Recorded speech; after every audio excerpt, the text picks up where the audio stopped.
Nagpalit tayo ng board, ito yung unang tingnan nyo para sigurado na hindi ka magkamali.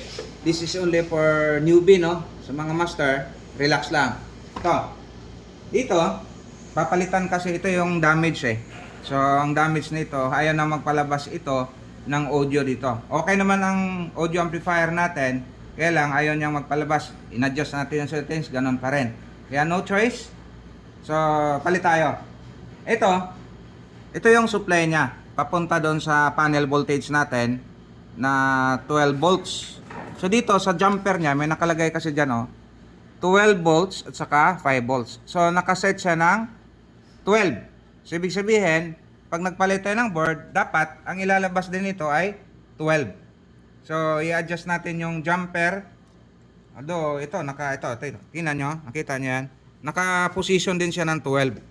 Yung 5 dito sa baba, yung 12 nandoon sa kabila. So pareha sila. So pag mga 32 pataas kasi usually ang supply niyo 12. Doon sa 24 volts na panel, minsan may 12 doon, minsan din may 5. So 32 pataas usually 12 volts yan. Okay, testing na lang natin to.